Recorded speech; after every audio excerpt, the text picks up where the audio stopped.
Ladies and gentlemen, welcome to another episode of My Unfair Advantage. Today we're going to talk about creating the right product.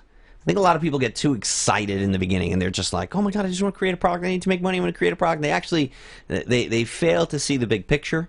They fail to plan far enough into the future that's going to, in a way that's going to actually help them create a business and solid income that's going to keep coming in. More often than not, people just create products about things that they know or that they feel comfortable in without having done the research and finding out, is this something that I'm going to be able to sell? Is this something that there is an existing need for? Is this something that there's already an audience and a demand for?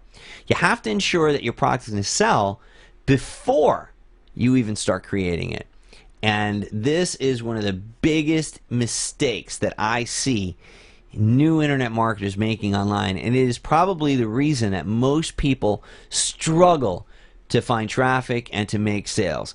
And usually when somebody comes to me and says, well, Omar, how can I drive traffic? I usually say, well, you probably already screwed up the whole process because you made the product first and didn't consider a traffic source before you started making it. So now your life is going to be a living hell and it's going to be consumed with driving traffic instead of being creative and making new products. So let's talk about how to create the right product, one that's going to make you a lot of money. And this all starts in the research phase, right in the beginning. Let's understand what makes a product the right product. What makes it an awesome product? In my opinion, an awesome product is one that helps people and it sells like crazy and it makes affiliates a lot of money. Notice I didn't say an awesome product is one that makes me rich. An awesome product is one that's going to, make me all this money and do all, because you know what? Here's the thing. What I've come to learn is that the real money is made on the back end. The real money is made when you market to the buyers. Now, if you think that our success has come from the profit made selling $10 ebooks or even $47 ebooks or $97 softwares, it hasn't. What I've learned and what has really taken my business to 7 figures has been the creation of a loss leader and the creation of a sales funnel. The creation of a purchase process that's going to walk a prospect through a purchase decision that is crafted solely for the benefit of the affiliate. Because when I craft an offer solely for the benefit of the affiliate, the funnel-wise anyway, profitability-wise, when I craft it solely for the benefit of the affiliate that's driving the traffic, what's going to happen is I'm going to attract a lot of affiliates that are going to drive a lot of traffic. Traffic won't be an issue for me because affiliates are so profitable and the product is selling so well that they will continue to mail, continue to run ads, and they're going to be paying to run ads for me to drive traffic to my site through their affiliate link because it's so profitable for them. That's an awesome product. That's a product that I'm never going to have to worry about driving traffic because the affiliates are doing it for me. Why? Because I focused on making the affiliates profitable on the front end. And I focused on creating my money, my wealth, my revenue on the back end, on the strategies that I'm going to use to monetize those buyers that the affiliates just handed me in exchange for that profit that I gave them on the front. Okay, so these are some of the things that I've learned, and it's simply a matter of looking at it. It's the way that you're looking at the money-making process that's going to determine whether or not you make money. If you're trying to make money off of that front-end product, and you're trying to, pay the affiliate just 50% or even less than that sometimes because you want to make those $3 per sale on the front end, you know what's going to happen? You're not going to get as many affiliates, so you're not going to make as many. You're not going to get as many sales. And then now you're like, oh crap, I didn't make enough sales. Okay, well let me try finding customers. Now you're out there finding customers instead of finding affiliates, which again is the wrong mentality because an affiliate brings you hundreds of customers. So instead of going out there and trying to bring one customer at a time to your website or to your product, which you shouldn't be doing to begin with, because driving traffic sucks and it's a time waster. And that's not what the owner of an online business should be doing. An owner of an online business should be creating products to launch because driving traffic is just tedious and it's who wants to do that? Nobody said, hey, I want to grow up and drive traffic when I'm an adult, right? No.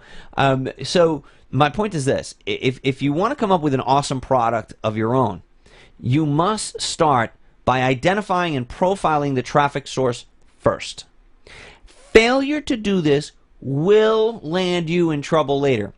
I can't stress this enough. I'll say this to newbies right in front of their face, and they'll turn around and still go and create a product that they like or that they think will sell or that they think, and then they come back to me like, Omar, well, how do I drive traffic now? Well, you don't know. You don't drive traffic now. The traffic driving phase was before you created the product, so you already screwed it up. So start over. Like, oh, but I've got such an awesome product. Yeah, you got an awesome product that nobody's going to buy. Because had you done your research, had you looked for the traffic first, you would have realized that nobody's freaking interested in underwater basket weaving. And you shouldn't have made a freaking ebook about it, right? So, again, extreme example, but my point is this. You've got to go look for the traffic first. You've got to identify the audience that you are going to be selling to. If you don't know, then go find them. Go create them. And then learn from them. Find out what their needs are. What are their wants? What problems do they have? Then go study those things, create the solution for them, and go drop it in front of them. You created a product for the traffic instead of struggling to create traffic for the product. This is a very simple concept that for some reason people can't get through their thick skulls when they're starting online. And they always end up coming back to me, oh, I don't know what to do. Freaking internet marketing sucks, man. Yeah, no, it doesn't. You're just not paying attention. So, what's the traffic source? This is where we begin. We're going to go over four important questions with regards to doing this properly. What's the traffic source? Should be the very first question you ask. When you're thinking about starting a new product and you're saying, well, what should my product be? Well, my question to you is, what's the traffic source for the product?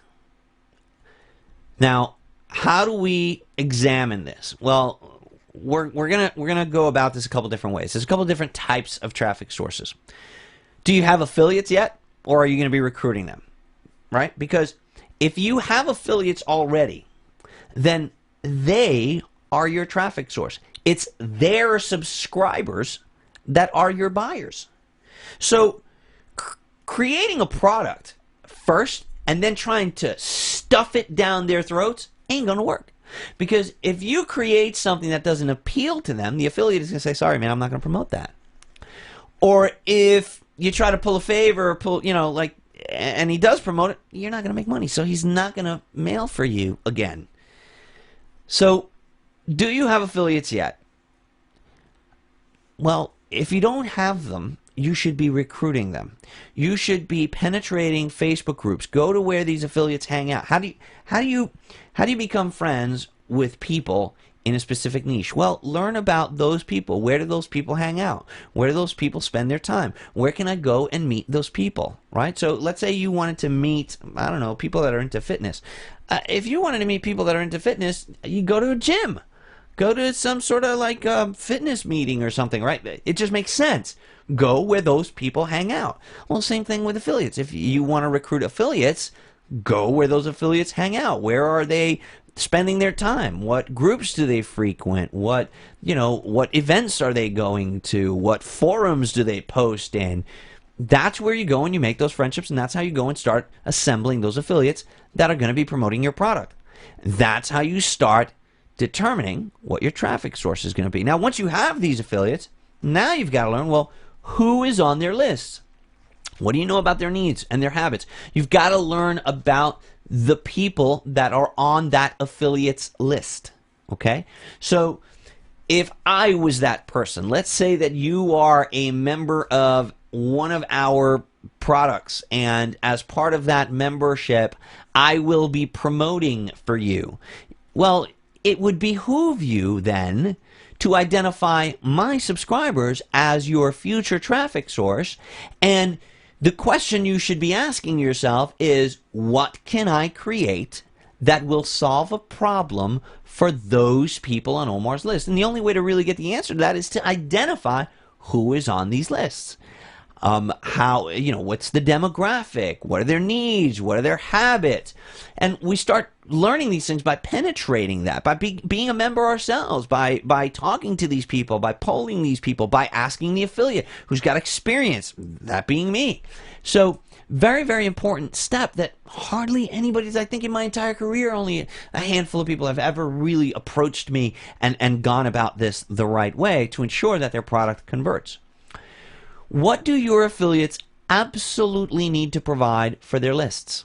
So when you do approach that affiliate for to ask them about that traffic, because they're going to know their list better than anybody. One of the questions that you can ask is, well, hey, look, if you had the time to create another product this month, what would that product be? If I could take everything else off your plate, what's the product that you wish you could create for your people, but you just don't have the time to? He's going to tell you what to create right then and there. He's going to tell you what you can go and make that's going to sell awesomely for his people. He's going to tell you. He's going to tell you. And you'd be an idiot not to follow it if he's your affiliate. Because he's basically saying, if you do this, if you make this product, I will promote it. I will promote it heavily because I need it, and my people are going to love it. They're going to buy it. I know this because they've been asking me for it, and if I had a chance to do it, that's what I'd do. But then you're going to run off and still make an underwater basket weaving product because that's what you like, right? It makes no sense. You're not thinking like a business person. So you need to eat a slice of humble pie and make a product that's going to sell rather than make a product that you like or that you're excited about. Follow the money. Follow the money. Very important. So, a couple things to consider when it comes to the traffic source. Are you going to be depending on SEO or PPC for traffic?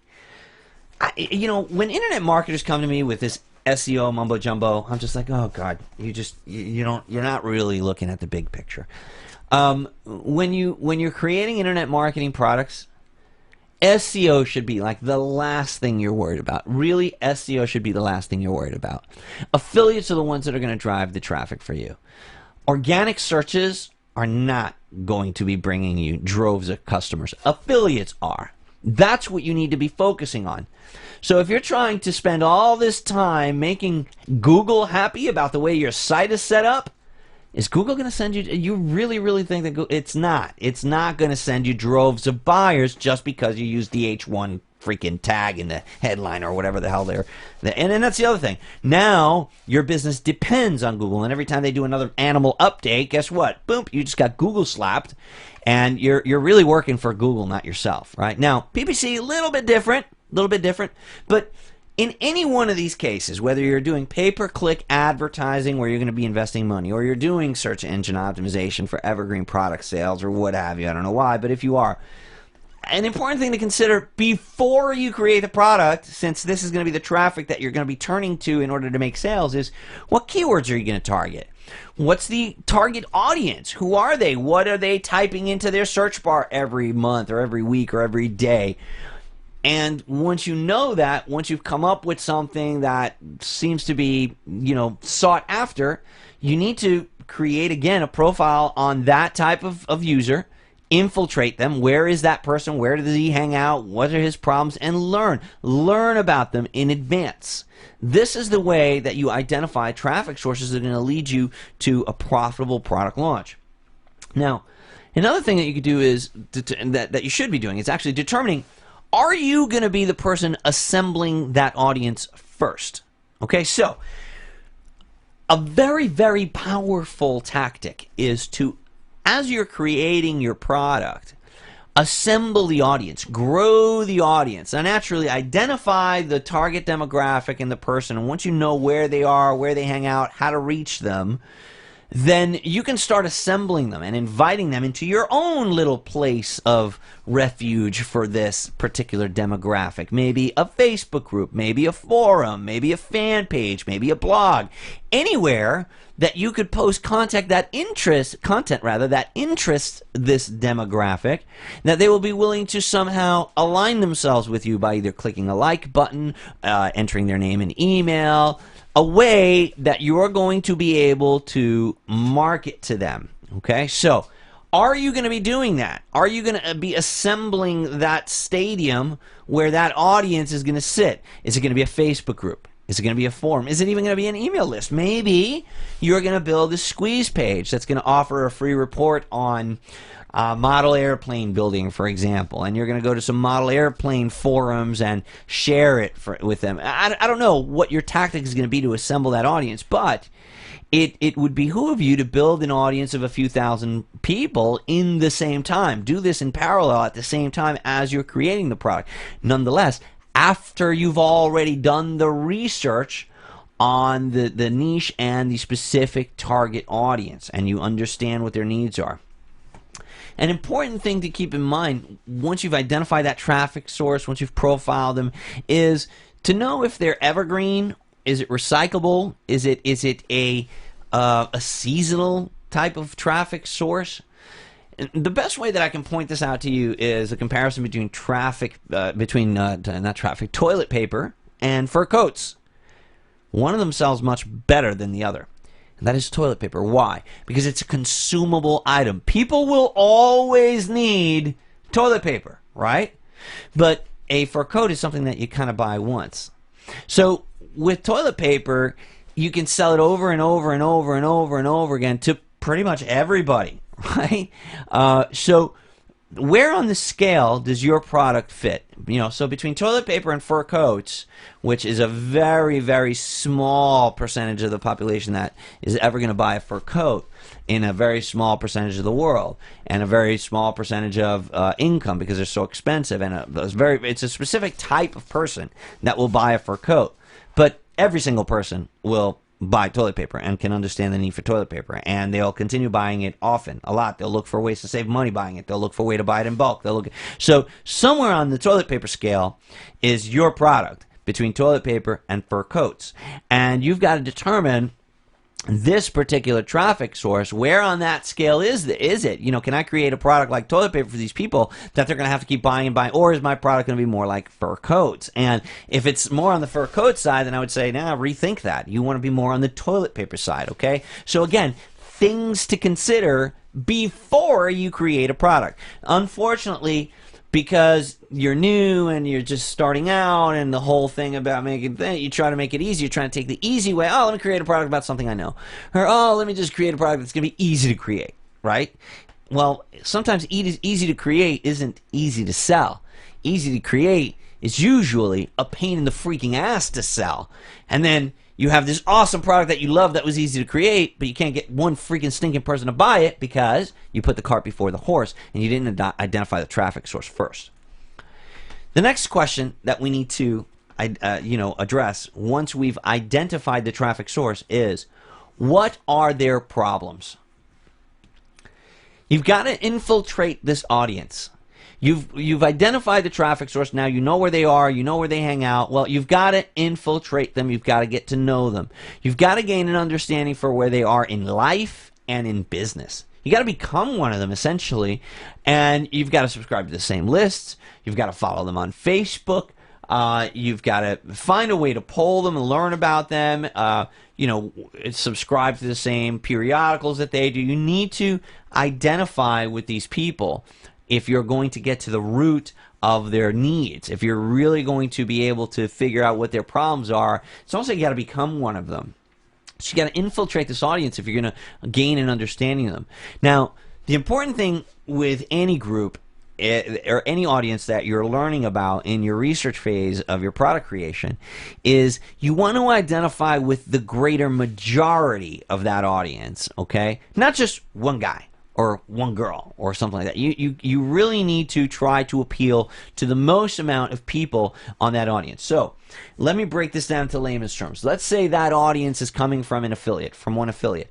Well, that affiliate probably has a total of XYZ subscribers, right? So maybe he's got a total of 10,000 subscribers. Well, an important question to ask that affiliate is, how did you gather these 10,000 people that will become my audience? And he might say, 5,000 of them are from a product launch about list building, and then the others are from different things that I've done. Like I have a golfing list, I have another one that's a motorcycle niche, I have another one. So wow, okay, so that 10,000 people isn't really 10,000 anymore, because what product can I create that's going to appeal to people about golfing, motorcycling, and list building? It's like three very, very diverse categories. So we're going to focus on one of them, and we want to focus on the greater majority, because the more eyeballs we can get on our offer, the better it's going to be. So in that particular case, since half of his list is comprised of list builders, then maybe that's the kind of thing that I should be trying to learn about, right? So it's not just about the total amount of subscribers, it's about the greater majority of interest within that segment of people. You need to do intensive and extensive research. What I mean by intensive and extensive is you need to do a lot of research, and you need to really, really focus on it. Like, you've really, really got to be dedicated into this research. You've got to be intensive about it, okay, when you are learning about the audience. You can't just say, yeah, I know Omar, and he's got a list about product creators, and yeah, so I'm just going to make a product about product creation. Well, that's not very good research, because you know what? If Omar's got a list about product creation, chances are he's already promoted a shitload of product creation products to that product creation list.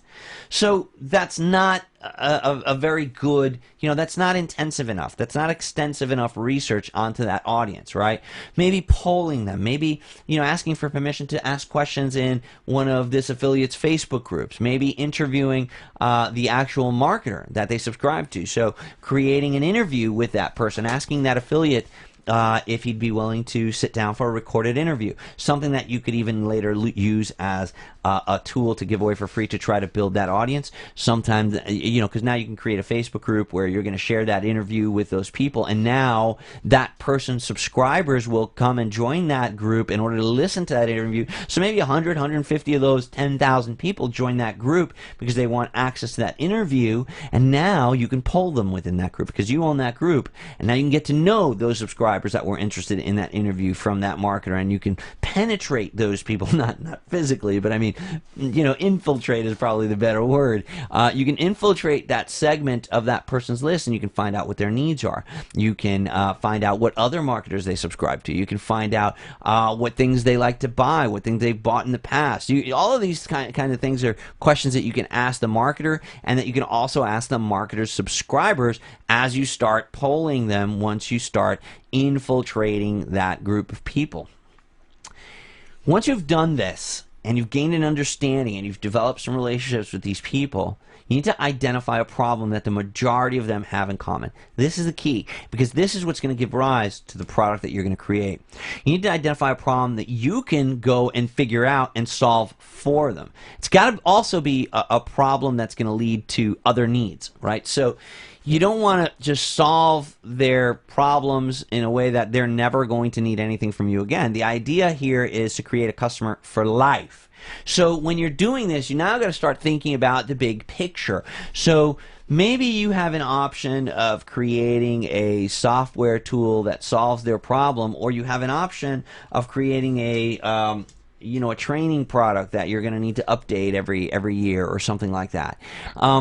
You want to try to create a product that will solve a problem, but at the same time will also give rise to other products that you can create for them. Okay, a problem that leads to other needs, and most problems are usually that way. When you solve someone's problem and they get past that hurdle, it isn't too long until now they're facing new hurdles, right? So they've reached a new plateau in their business or in their life, but now they have a whole new set of problems. You want to identify issues that they have and create solutions for those issues, but you want to keep in mind that you want to be able to sell things to them again in the future.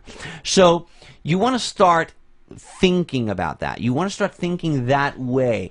Like, okay, so if I make a product about this, how will I monetize these people after they buy this product from me? Okay, that's important, and you should start thinking about that before you even create the very first product.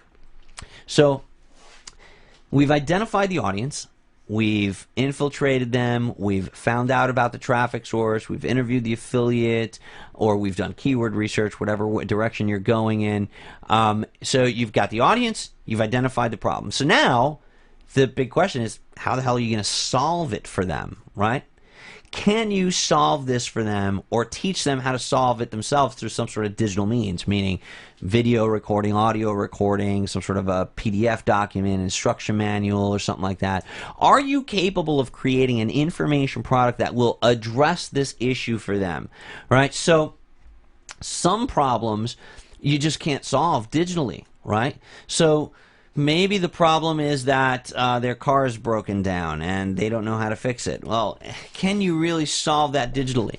You can create a PDF with images of how to fix that product, that problem. Maybe the person needs a new muffler, and you go and you replace the muffler on your own car, and you record a video of yourself doing it, and then you take that video and turn it into a PDF and all that. And yeah, you can do that. But are you really capable of creating a specific information product that's going to address this person's needs? Sometimes you can't. Sometimes it's the kind of thing that you just can't teach in a digital product. Sometimes it's got to be physical. And I'm going to caution you on creating products that are teaching them how to do something physically or that need a physical component. I'm going to caution you on doing that first. You can experiment with that after you've got some more experience in creating digital products. But as a first product, you should create something that digitally solves their problem. And because digital products are just easier to make. They're just easier to make, they're easier to handle, they're easier to deliver, and as you start building your business, the last thing that you want is to deal with some sort of physical issues, fulfillment issues at the very, very start of your career. I think that's something that you should learn at some point. I just don't think it should be something that happens right away. So I would strive to find a problem, in the prior step, the prior slide, strive to find something that could be solved digitally. And that's really what you want to do. You want to be able to solve it through a video course, through an audio course, through an ebook. If you can't explain to them how to solve their problem, or if you can't give them their solution in a video like the one that you're watching right now, then probably you should look for something else to create a product about. Now, another thing that you need to consider is, can your solution be molded to fit other audiences, or will it only work for this particular affiliates list, right? Are there similar products out there already? And that's the way you find out if there's other audiences. So once you're thinking about your solution, you're starting to get the ideas, start going into the marketplaces. Go to ClickBank, go to JVZoo, go to Deal Guardian, go to whatever one you want to go to, and do some searches. Do some extensive and intensive searches. Don't just type one word into the search bar. Oh, nothing's there. Okay, awesome. I'm going to be risky. I'll be the first one. No, go and look. You actually want to find products that have competition. You want to find products that there are other similar products out there. Why? Because that means that you can fit other audiences. That means that now, and you might be saying, well, what do you mean, Omar? How am I going to fit other? Well, now you can go and hit those affiliates, those product creators up as affiliates. Now you can share your product with those affiliates lists, right? You have a place now to go and recruit more affiliates. So again, finding traffic is something that we're doing in advance. We're going, as part of our research, we're going and we're finding other affiliates that we can recruit.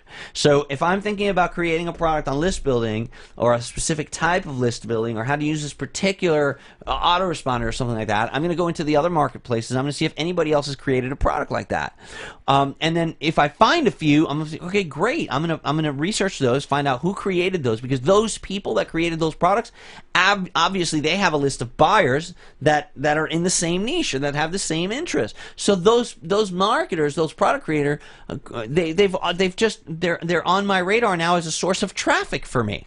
And I'm doing all of this before I created my product to make sure that these options are there for me. Once I'm done with my product, I'm going to have a place to go to find buyers, right? And that's important. So don't leave it till after you've created your product to hope that you can find affiliates and to hope that you can find audiences, okay? Can this be molded to fit other audiences? Are there similar products out there already? Very, very important question to ask. Now, I talked a little bit about platform dependency when we mentioned SEO, and this is important with your solution. Is your solution platform dependent? Or is it seasonal? A lot of people create tutorials on, like, for example, what's an example of a seasonal product? Maybe your audience lives in Hurricane Alley. That's you're targeting a list, an affiliate that sells survival gear is going to be your affiliate, and that guy's got a list of 16,000 people that are all from Hurricane Alley, and they're all in this group for hurricane preparedness, and you're going to build some kind of a product or a tutorial or video series on how to prepare for hurricanes, or I don't know. I'm pulling this out of thin air, making it up as I go along here as a example. This kind of becomes a seasonal product now, right? This is kind of gonna kind of be tough, because if it's not if it's not hurricane season, it's going to be tough to sell this. It's going to be tough to sell this to people in Alaska. It's going to be tough to sell this to people in areas of the world that don't have hurricanes or that don't have that problem, right? So even though you did find a niche, you did find a group of people, you did find people with a problem, and you did find something that you can create a solution about, you did it in a industry or a niche that's seasonal or that's platform dependent. Platform dependence could be just as crippling. For example, if I created something that depended on Facebook, let's say my product was something about how to build a Facebook fan page, and I spent 3 months creating this, learning how to create the awesomest Facebook fan page, creating 10 of my own, building audiences for those pages and doing all of that, and then I create this Mac Daddy product. It's awesome. I've got multiple affiliates that have Facebook lists and people that are interested in Facebook marketing and stuff like that, so I think I'm all set. And then guess what? All of a sudden, right after I launch or the day before I launch, Facebook decides, well, you know what, guys, we're going to remove the whole Facebook page feature. We're just not going to do it anymore.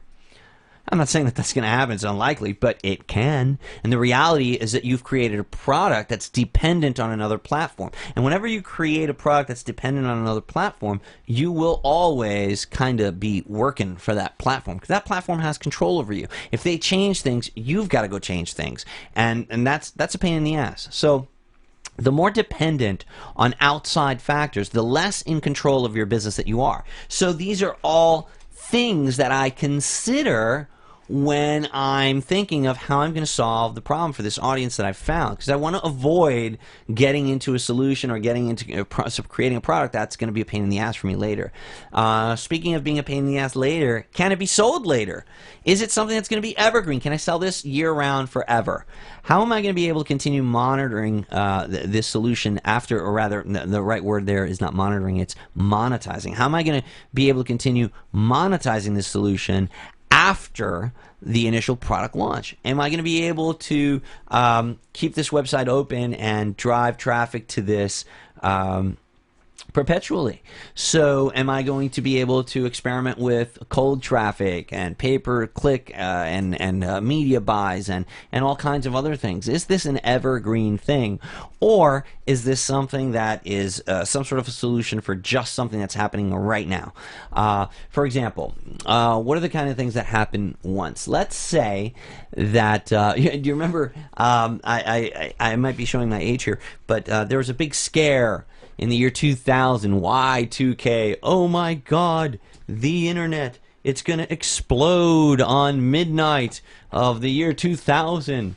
So let's say that you identified a big hungry market of people that were looking for a solution. They were looking for a way to protect their computer and back everything up in case, the internet falls apart on midnight in the year 2000, right? Well, maybe you create a tutorial but that's the kind of thing that you're just going to try to milk it, because after that event happens, guess what? That's it. People are not going to need to buy your Y2K product anymore. It's not an evergreen product, right? So will you be able to continue monetizing this solution after your initial product launch? All very important questions to ask. And does this problem that you're going to be addressing, does this problem that you're going to be solving have an abundant amount of research material that you can study? So is this a kind of product that or solution that you can go to Google and type a couple of words into the Google search bar and come up with hundreds, if not thousands, of pages of blog posts, of videos, of information, of data to help educate you on how to solve it? Data that you can study to then turn into a product of your own, because maybe you've got a great, idea for a solution. Maybe you found, and this is a terrible example, but maybe you want to create a product about cancer, but you want to write a book about cancer, but it's going to be tough to, because unless you're going to go find the cure for cancer, you're going to be hard pressed to go and convert that into, what I'm saying? So if the audience that that you're trying to market to are people that are looking for the cure for cancer, that's not something that you can go out and find the solution for easily.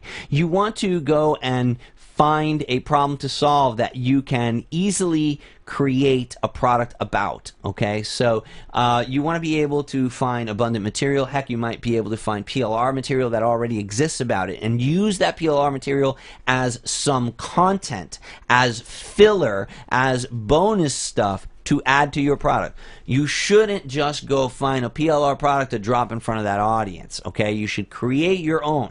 But there's no reason that you can't use some of that PLR stuff that you find out there on the subject as a source of your research, right? As a source of material for the product that you're creating, for the videos that you're going to make, for the audios that you're going to record, for the book that you're writing yourself. Okay.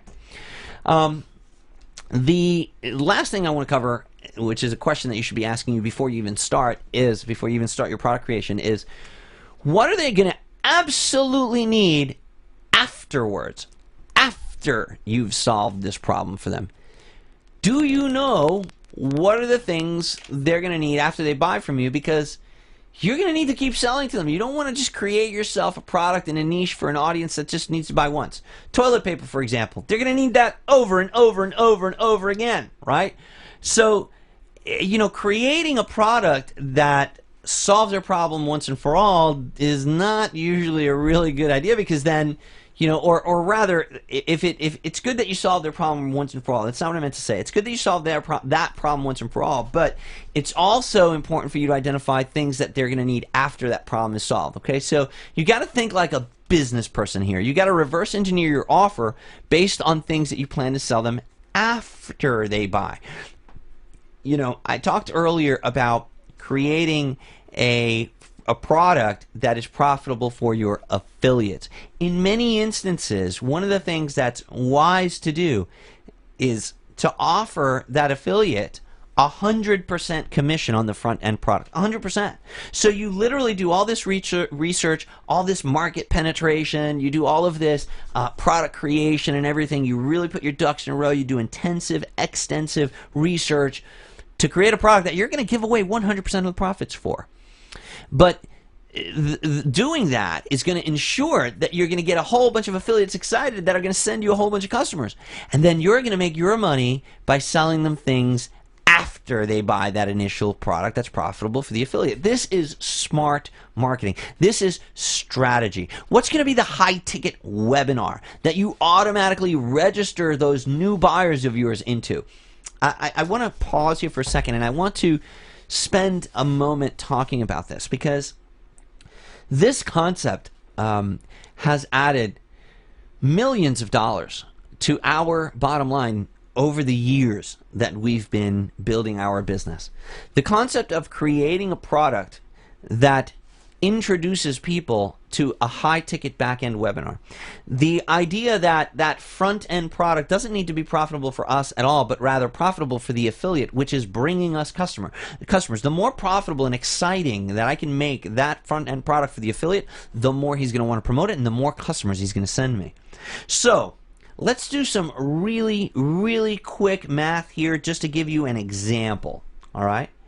Let's say that you were to do a product launch and that you were to create a product that sells for $10 and that you were to offer those affiliates that are going to be promoting your product 100% commission. So they're going to make $10 per sale. Not just on that product, but you're also going to have an upsell and maybe a downsell. And you're going to give them 100% on all of that. You're not going to make any money at all on the front end product. This is what we call a loss leader. The lead-in product to your funnel, to your sales funnel, to your purchase process that you're going to be putting your visitors through is a loss leader. It's not making you any money. It's leading people into your funnel. It makes your affiliates money. So a lot of things happen when you start creating this dynamic. It makes them more profitable, which means the EPC is going to be higher. The earnings per click is going to be higher because you're giving them 100% of the commission, which means that the statistics are going to display inside of the marketplace as much more profitable than if you're just giving them a percentage. Other affiliates will see this and they'll be like, oh wow, the EPC is high on that. Let me promote this product as well. So it's going to start to buzz and you're going to start creating. One affiliate is going to attract another affiliate. And if you craft the offer to sell, so if you price it to sell, because you're not looking to profit on that front end. You're looking to make a lot of sales. So not only are you going to make it appealing to the affiliate, but you have to make it really appealing for the customer. You got to make it a no-brainer. You got to make it something where like, oh my God, I'm getting 10 videos plus that plugin for only $9. Wow, I've got to buy this. It just makes sense to buy it in case I ever do need it. So you got to get your customer thinking that way with a no-brainer offer.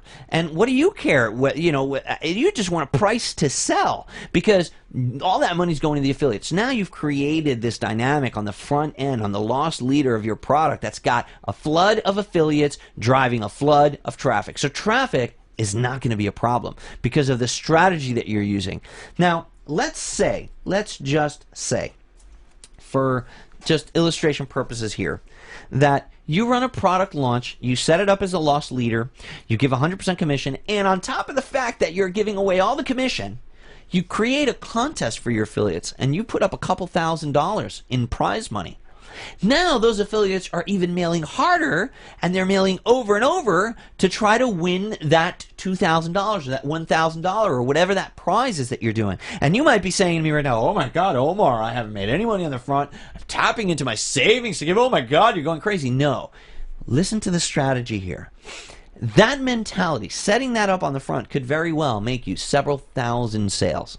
Several thousand sales. Let's not go with several. Let's just say 2,000.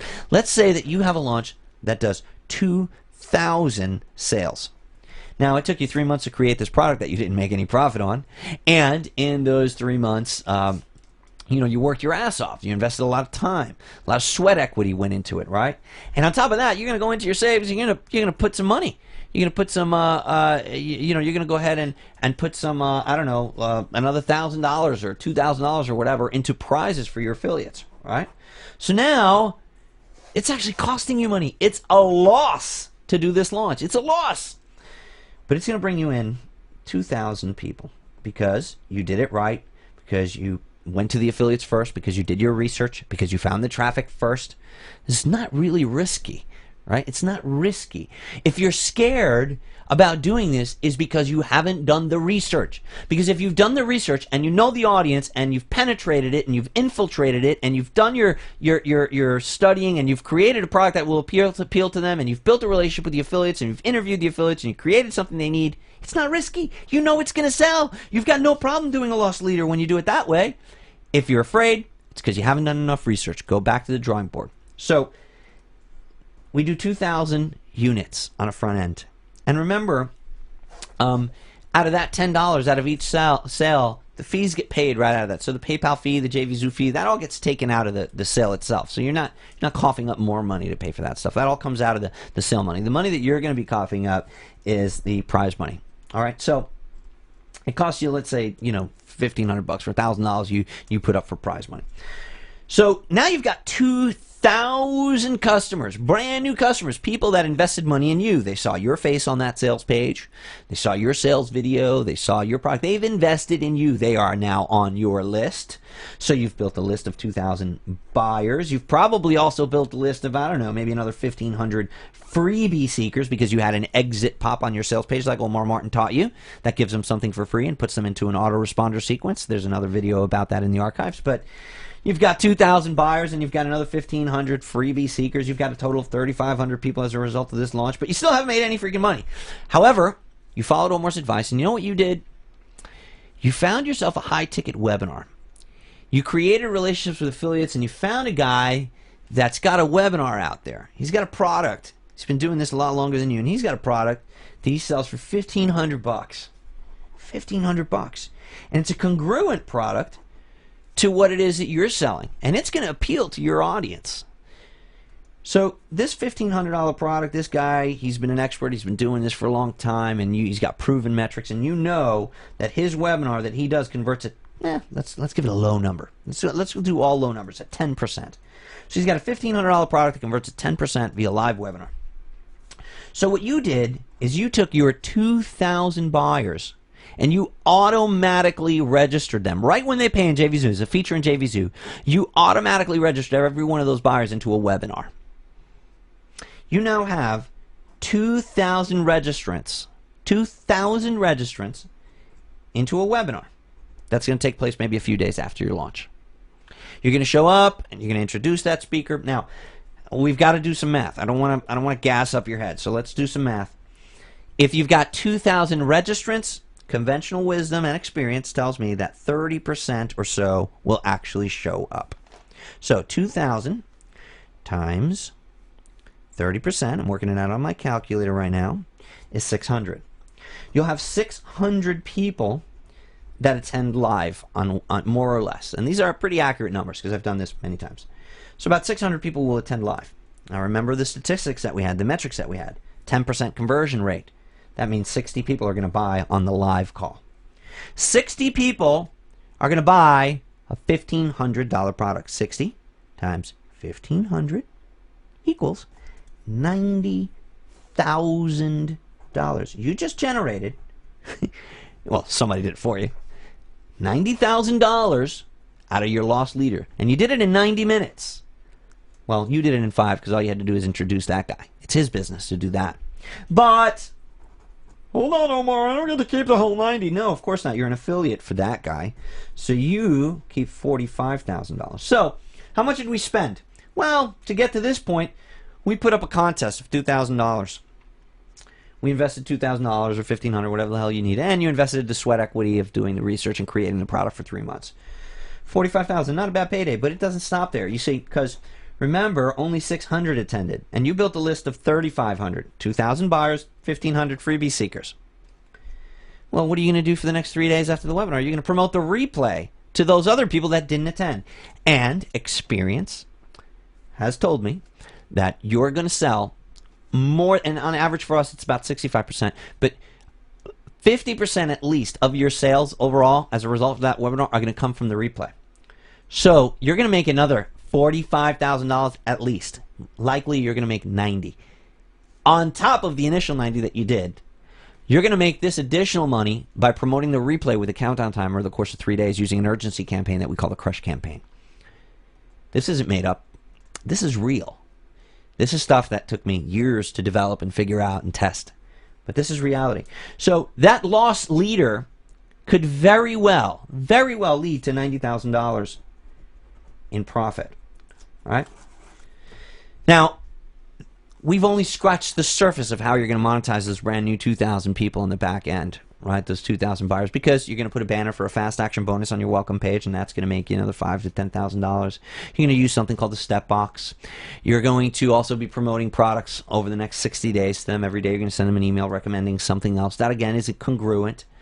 And the cool thing is that what we've learned is that for every subscriber that you have on your list, you make an average of $1 per month recurring revenue. So these 3,500 new people that you've added to your list, marketing them through email marketing over the course of a daily basis, on a monthly, you're gonna find they're gonna make $1 per subscriber on average.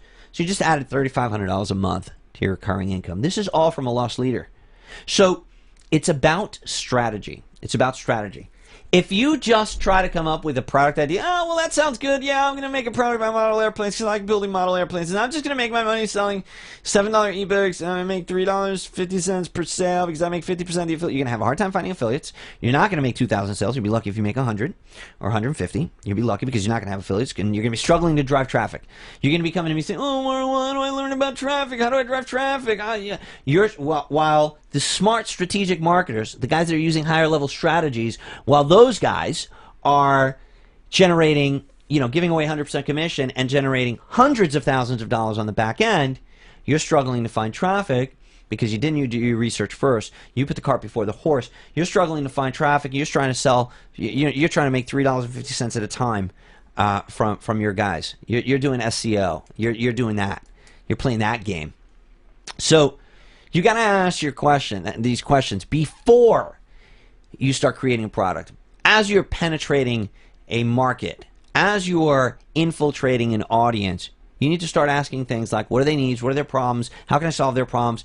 How can I create a lost leader for these people? How can I make money off of them after they buy that solution from me?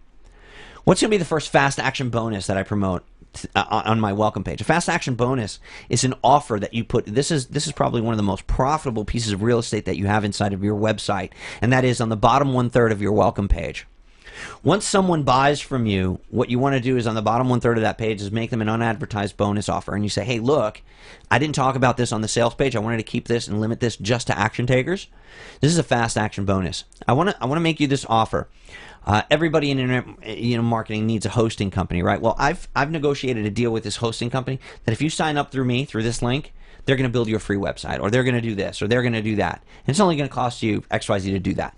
Throwing that banner in there is going to make you tens of thousands of dollars. We know this by experience, but it has to be a fast action bonus. You can't just be pimping out. You can't just be like a sales whore and make your visitors feel like you're just trying to squeeze every dime out of them. You've got to make them feel that you're trying to help them. You've got to make them feel, and you are, because you went and you found a deal. You did some research in advance. You worked out a deal with some company that has a congruent product, something that your people are going to need. And you say, hey, if I can bring you a bunch of customers, can you offer my customers a deal? You're negotiating a special offer for them, something so it's a win-win-win situation.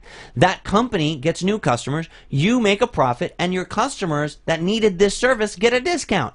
Win-win-win. This is the marketing side of internet marketing. Don't spend all your time on the internet.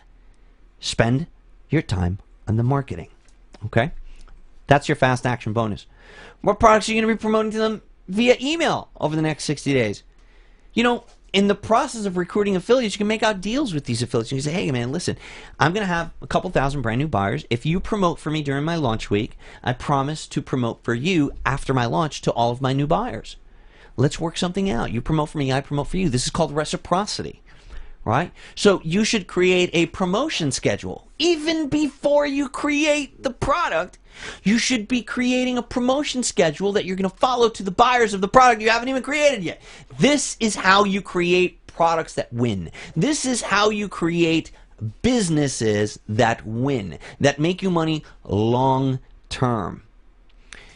And remember, you're going to have multiple lists. As you can see on screen there, I put a capital S because you're going to have different, every funnel creates a series of lists. It doesn't just create buyers. You create buyers that bought your front end product for $9. You create buyers that bought an additional upsell for $47. You create buyers that bought the downsell for another $9. You create freebie seekers that didn't buy shit. They just clicked the X to leave your sales page, but they wanted something for free. So you've got all these different types of people that you can market to, and you can market different things to those different people.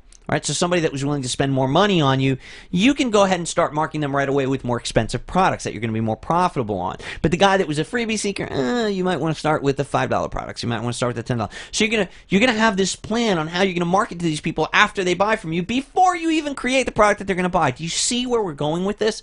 This is being strategic. This is called creating a business plan. This is just one product out of your business plan. This is how you build a company that's making you millions of dollars in 8 years or in a few years.